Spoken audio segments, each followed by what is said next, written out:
अस्सलाम वालेकुम दोस्तों। तो कैसे हैं आप? उम्मीद है आप सब खैरियत से होंगे और ठीक होंगे।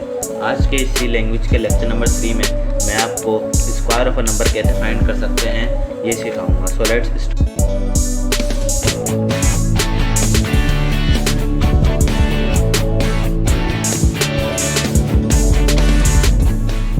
फाइंड कर सकते हैं ये सिखाऊंगा। So let's start. इधर हमने अपनी हीडर फाइल डाल दी stdio.h स्टैंडर्ड इनपुट आउटपुट। ये .h हीडर फाइल है। आज मैं आपको थोड़ा सा कमेंट्स के बारे में बताता हूँ। कमेंट्स क्या होते हैं? कमेंट्स ये होते हैं कि जो भी स्टेटमेंट हम प्रोग्रामिंग लैंग्वेज में लिखते हैं उसके आगे हम ऐसे ये जो लिखते हैं, इधर हम कुछ भी लिखते हैं जिसको समझने के लिए, जैसे this is a header file. ये header file, this is a header file यानी कि ये हीडर फाइल है। ये जो है इसको कमेंट इसीलिए होते हैं ताकि दूसरे यूज़र जो हैं इसको आसानी से समझ सकें और इसको और दूसरी जो स्टेटमेंट जो किसी को मुश्किल लग रही हो उसको समझने में आसानी हो जाए। कमेंट जो होते हैं वो दो टाइप के होते हैं। सिंगल लाइन कमेंट्स होते हैं, एक सिंगल लाइन कमेंट्स होते हैं और एक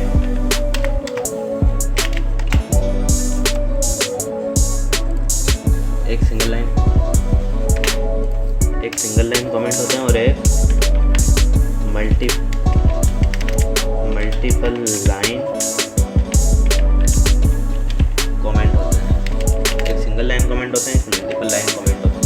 सिंगल लाइन कमेंट साइंटेक्स कहते हैं। साइंटेक्स मतलब कि इसको कैसे हम प्रोग्रामिंग के अंदर या अपने जो प्रोग्राम है इसके अंदर हम इसको कैसे अप्लाई कर सकते हैं, ये इसका साइंटेक्स होता है। साइंटेक्स जो होता है इसका ऐसा होता है सिंगल लाइन कमेंट यानी कि सिंगल लाइन में है। मल्टीपल लाइन कमेंट इसका ये जो साइंटेक्स है वो इसका ये है कि डबल बैकस्लैश आती है तो वो कमेंट हो जाता है और कमेंट ऐसे स्काई ब्लू कलर के अंदर आता है प्रोग्रामिंग के अंदर C++।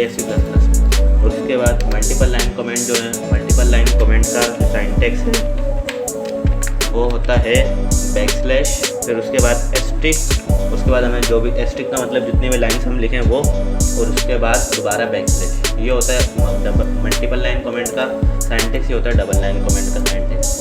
तो इसको हम अब हम दोबारा अपने प्रोग्राम की जानिब चलते हैं। इधर एक और हीडर फाइल लिखेंगे हम include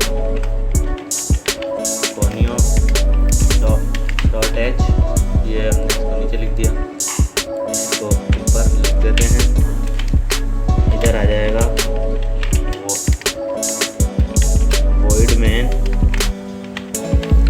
void, ये हमारा जो है वो मेन फंक्शन आ गया। इधर भी हम इसको लिख देते हैं कि ये हमारा मेन फंक्शन हो गया। उसके बाद हमने इधर राइट ब्रेसेस से स्टार्ट करके इंटीजर ये लिख दिया semicolon.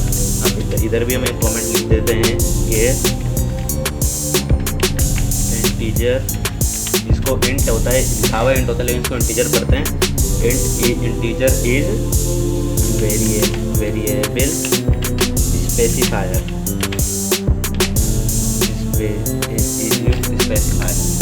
Int is variable specifier.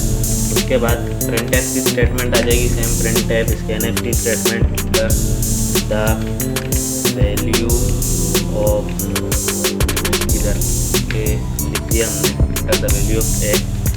उसके बाद ये scanf \n %d format specifier होता है, आप सबको पता है। और %, इधर लिख दिया। इधर भी लिख देते हैं कि ये जो हमने इधर %d लिखा है ये फॉर्मेट स्पेसिफायर। इसको हम गूगल पे से भी सर्च कर लेते हैं फॉर्मेट स्पेसिफायर क्या होते हैं।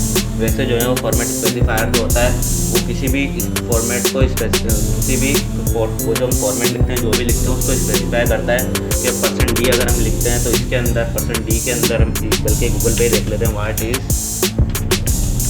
Format specifier. सही है। तो इधर लिखा हुआ गया था format specifier is used during input and output. It is a way that tell the compiler what type of data is in variable during input is processing. Scanf और printf के अंदर आता है, जैसे इधर दिखाया %c जो होता है वो करेक्टर डेटा टाइप के लिए होता है, %d इंटीजर डेटा टाइप के लिए होता है, %f जो होता है परसेंट एफ फ्लोटिंग पॉइंट के लिए होता है, यानी कि डेसिमल नंबर। परसेंट ई जो होता है वो एक्सपोनेंट के ऊपर जो हम पावर लगाते हैं परसेंट ई, उसके लिए होता है। ये 6 होते हैं टोटल, 4 मैंने आपको बता दिए। बाकी अगर जो कुछ ना समझ आए वो आप मेरे से पूछ सकते हैं कमेंट्स के अंदर। अब उसके बाद हम इधर लिखते हैं द स्क्वायर ऑफ अ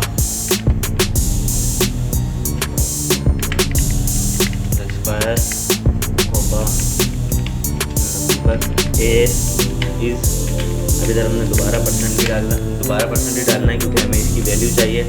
और इधर ए एस्टिक है और फिल्टर, ये हमने ब्रेसेस बंद कर दिया। इसको रन करके देखते हैं।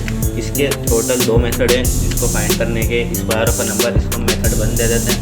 मेथड 2 भी मैं आपको भी बताता हूँ। ये मेथड 1 आ गया, ये हो गया एंटर द वैल्यू ऑफ ए। हमने इधर वैल्यू ए की जो वैल्यू थी वो इंटर करी, तो ये की वैल्यू 4 और the square of a number, ये देखिए इधर लिखा हुआ आ गया the square of a number is 16। सही है, तो इस तरह से इसका स्क्वायर हमने फाइंड कर लिया। इसका एक और तरीका है वो भी मैं आपको बता देता हूँ। पहले हम यहाँ से सब कुछ कॉपी कर लेते हैं क्योंकि हमें ये उधर भी ज़रूरत पड़ेगी, ऐसा ही लिखना पड़ेगा। अब इधर दोबारा हमने ये कर दिया और इधर भी हमने ये ए वेरिएबल ही लेते हैं। उसके बाद स्क्वायर की जगह हम एस क्यू लेते हैं और अब इसको यूज़ करके देखते हैं कि इसके ज़रिए हम कैसे फाइंड कर सकते हैं। इसको भी हम कॉपी ही कर लेते हैं इधर से ताकि आसानी हो जाए। और उसके बाद अब हमें इधर क्या करना है, इधर हम स्टेटमेंट लिखेंगे कि S Q is equals to A asterisk A semicolon. अब इधर प्रिंट एफ की स्टेटमेंट हम किस तरह लिखेंगे, इधर भी हम उसके अंदर जो वर्ड्स हैं वो तो यही लिखेंगे कि the square of a number is percent D.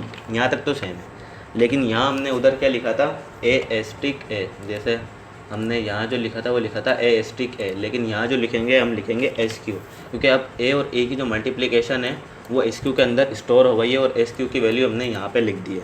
तो ये 2 मेथड हैं टोटल इसको करने के लिए। ये वाला मेथड जो है वो आसान है और इसमें अगर आपका कोई एरर होगा तो आपका एरर या तो कंपाइलेशन एरर जो भी होगा वो आपको यहाँ पे आसानी से मिल जाएगा, क्योंकि इसके अंदर जो है हमने इसके अंदर ही लिखा है, तो इसमें थोड़ा मुश्किल होगा इसको देखना। लेकिन इसके अंदर सब कुछ हमने स्टेटमेंट अलग लिखी है, प्रिंट एफ की स्टेटमेंट अलग लिखी है, तो इसको समझना आसान होगा। इसको हम सेव कर लेते हैं मेथड 2 के नाम से। इसको मेथड 2 के नाम से सेव कर लिया और अब हम रिज़ल्ट दोनों का सेम आएगा, आंसर दोनों का सेम आता है, तो आप किसी से भी कर लें आंसर सेम आएगा दोनों का। आपको मैं डिफरेंट करके दिखा देता हूँ। 2 का हो गया, 4 का करके दिखा दिया, आपको 6 का करके दिखा दिया। सही है, अब ये हो गया हमारे पास। ये इसके 2 तरीके होते हैं ओवरऑल, या मैंने आपको बता दिया सब कुछ। ये जो है ये कमेंट्स हैं, कमेंट्स एक सिंगल लाइन कमेंट होता है, एक मल्टीपल लाइन कमेंट होता है। ये कमेंट हमेशा आपके पास light blue sky blue colour के अंदर आते हैं, जबकि ये जो इसके अंदर जो स्टेटमेंट लिखते हैं कंट्रोल स्ट्रिंग जो होता है हमारा, ये जो है ये डार्क ब्लू कलर के अंदर आता है। सही है, तो इसी के साथ अब मिलेंगे आपसे अगली वीडियो के अंदर इंशाल्लाह। तब तक के लिए टेक केयर, अल्लाह हाफिज़।